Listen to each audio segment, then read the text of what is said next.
Good morning, Knicks Nation. Today is Friday, the 6th day of September 2024. Happy Friday.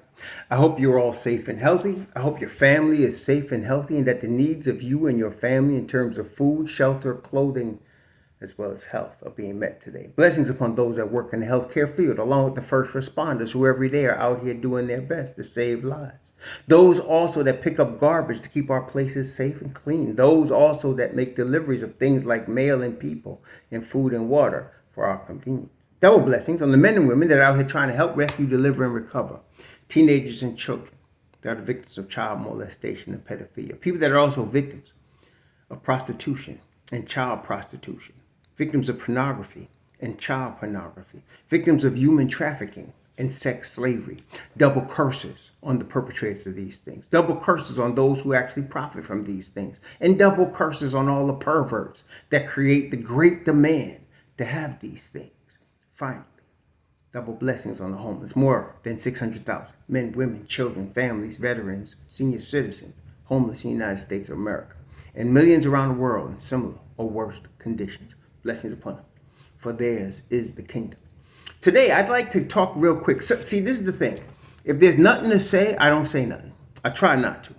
What caused me to have this Knicks channel in the first place is there was so much erroneous information and BS information coming out about the Knicks that one day I decided, look what, I want to get some stuff off my chest and straighten this crap out as best as I can. And that's what's created the Knicks part of the Raw Hebrew Remedy channel. And so today is a similar thing. Let's start with this. Last year, and people forget a lot. My problem is I remember too much, sometimes to my detriment. But last year, when the Knicks signed Alec Burks, everybody assumed that they signed Alec Burks because Thibs trusted him and were going to hand backup point guard minutes to him. That happened a little after the Knicks extended Deuce McBride.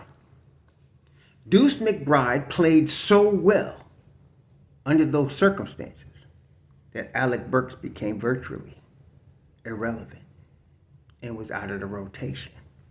So that Alec Burks became a challenge for Deuce McBride. And Deuce McBride overcame the challenge with stellar play on both ends of the floor. So that now there's no, as far as the Knicks are concerned, there's no more question about Deuce McBride. There's still question about fans that need something to talk about, but there's no more question with the Knicks. Tom Thibodeau trusts Deuce McBride, and he is the backup point guard. So with the Knicks, one of the things I love about this team is that they have many guys on the team which face criticism and doubt and doubters and have overcome. Jalen Brunson is the epitome of this. Coming out of Chicago's high schools, coming in Illinois, coming to Villanova, and then leading his team, small, undersized, under-athletic, to 2 NCAA championships. Drafted in the second round because nobody, including myself, believed he was worthy of a first-round pick. Comes to Dallas and outperforms the second round position. And then when he gets his opportunity because of injuries to Luka Doncic, he balls out as the starting point guard. So then they didn't offer him the $55 million right away, which disappointed him. For all the hard work he did, they showed that they didn't have the strong faith in him.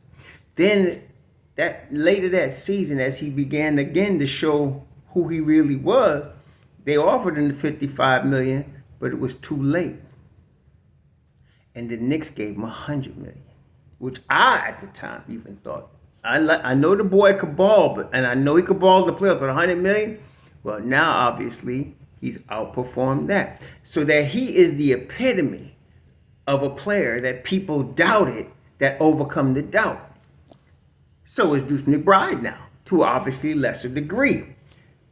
People doubted him. Of course, it's well known I was favorable to them drafting him coming out of West Virginia because of the things I've named continually, his defensive prowess, his ability to score when he's been given minutes, his ability to be a 3 and D threat and score from all three levels.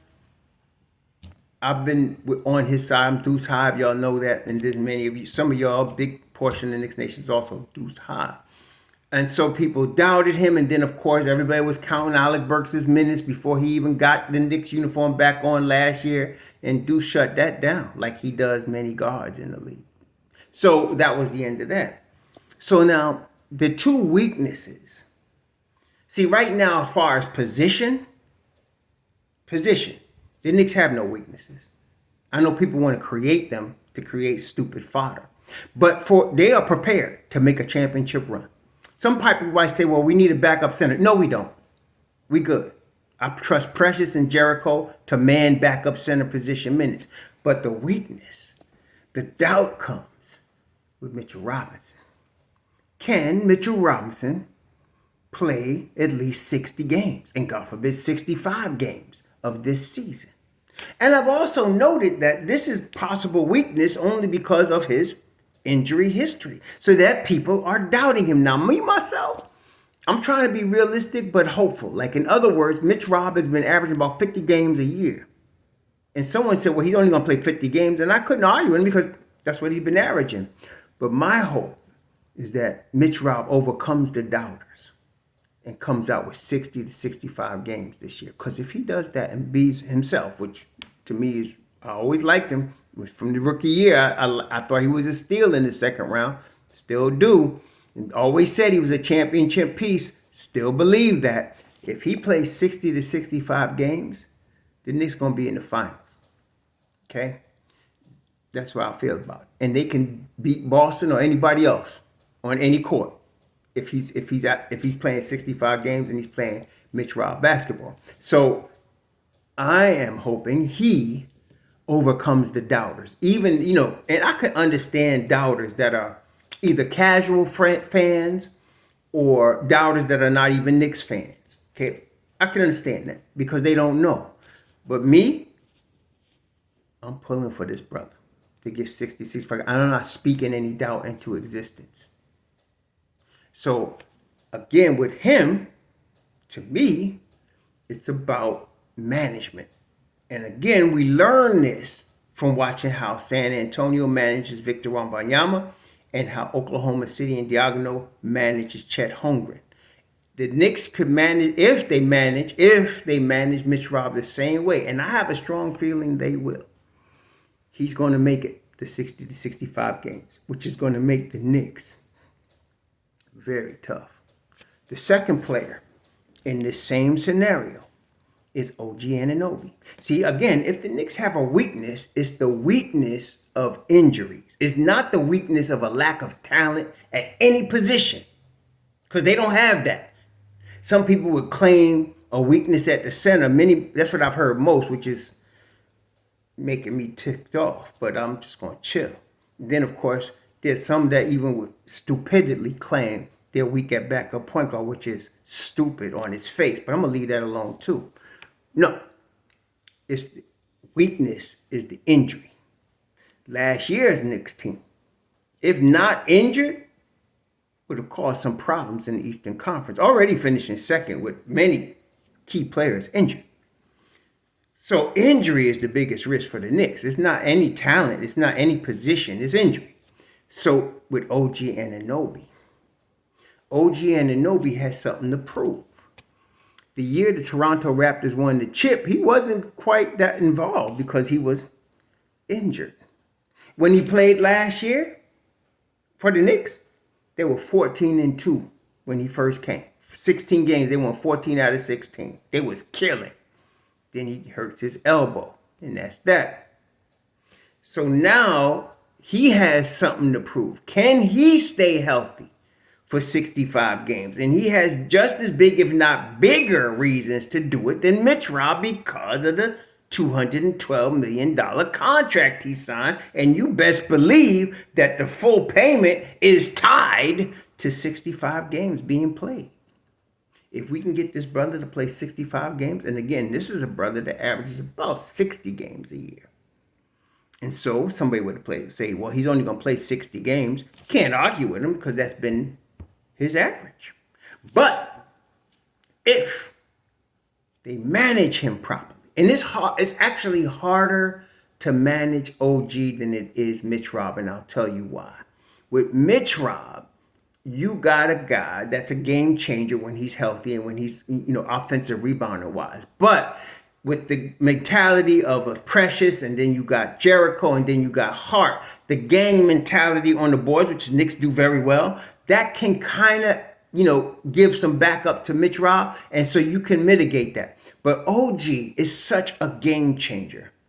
Without, he's not a 30-point a game scorer, but his defense, his awareness on the court, and his shooting from corners and open threes is such a game-changing thing that you're tempted, and I know Thibs, to keep him on the court because he's one of those guys, no matter what four you put out there with him, they're going to play good because of him. He's a combination of a glue guy, a defensive stopper that can guard 1 to 5, a guy that's athletic and bulky enough to muscle somebody underneath, and can hit the open three from the corner, which he gets plenty in the lineup with Juju and Brunson. That's a guy you're tempted to keep on the floor as long as you can. Enter Mikal Bridges. So Mikal is also like that. Very much so. Very much so. Different physical look. Mikal long and lanky and skinny, whereas OG is bulky and tough looking in the Juju mode, brick doo-doo house, but they have the same effect. And Mikal, the risk is, you might be playing with fire. He's 82 games like every season, this dude. So you don't want to, push that too much. If I could get 75 games from him, it'd be big, which for him would be below par. But because of him, you can give OG more managed minutes so that OG can play his 65 games. And let me tell you something. If we get OG Anunoby and Mitchell Robinson for 65 games, which is telling you something, like if you get them for 65 games plus the playoffs, which is saying each one of them can miss 17 games. Okay? They can each miss 17 games. So if you get them with 65 games apiece this year, the Knicks going to the championship. They're definitely going to Eastern Conference Finals. I'm not worried about no Celtics. I'm not worried about no Orlando. I'm not worried about nobody. If you get them two players at that level game, because there's certain things we could just take to the bank. Brunson going to play 72 games. He is. He's going to play 72 because his style of play, even though he takes a lot of punishment, he's not based on athleticism. Offensively, it's based on footwork. Defensively, he's tough, and he is tough. He's tough as nails. So you can kind of count that. I'm thinking last year was an anomaly for Juju when you look at his whole career. So you can't expect him to only play 40-something games this year. He's going to play his 72 games, okay? You're going to get that. Mikal's going to play 72 games. You're going to have Josh Hart and DiVincenzo and Deuce there. They're all going to be there. Precious is going to be there. Certain things you can count on. But the only question marks is OG, MitchRob. That's your question marks, okay? That's your question marks. I don't count Jericho Sims as no question mark in my view. I'm very confident in him, the combination of him and Precious being able to man the backup center. I have zero doubt about them, okay? But can we get MitchRob for 65 games? If we can get MitchRob and OG for 65 games, it's lights out. It's lights out, okay? It's lights out. So that's the question here. And I, for one, am pulling for both of those cats. I'm looking for Thibs to do some management with both of them. And again, I understand the temptation to keep them on the floor as long as you can, but we got to think long term here. And in this particular season, long term is the 82 games plus the playoffs. That's long term, okay? And so that's what it is. The two weaknesses are involving injuries. There is no talent weakness on the Knicks. Zero. Not any position. We stacked. Okay? That's why people keep talking about backup center. They got nothing to talk about. Just don't say nothing. We good. It's just that we need these two brothers to stay healthy. And it ain't like we got to wrap them in bubble wrap. I mean, I'm not saying you got to play them 15 minutes apiece. You could play Mitchell Robinson 20 minutes to 25 minutes. That's a pretty good clip. You could play OG 27, 28 minutes a game. You could do that. Just don't start pushing them over 30 on a regular basis like the Celtics did with KP last year, playing them 37 minutes. You were asking for trouble there, okay?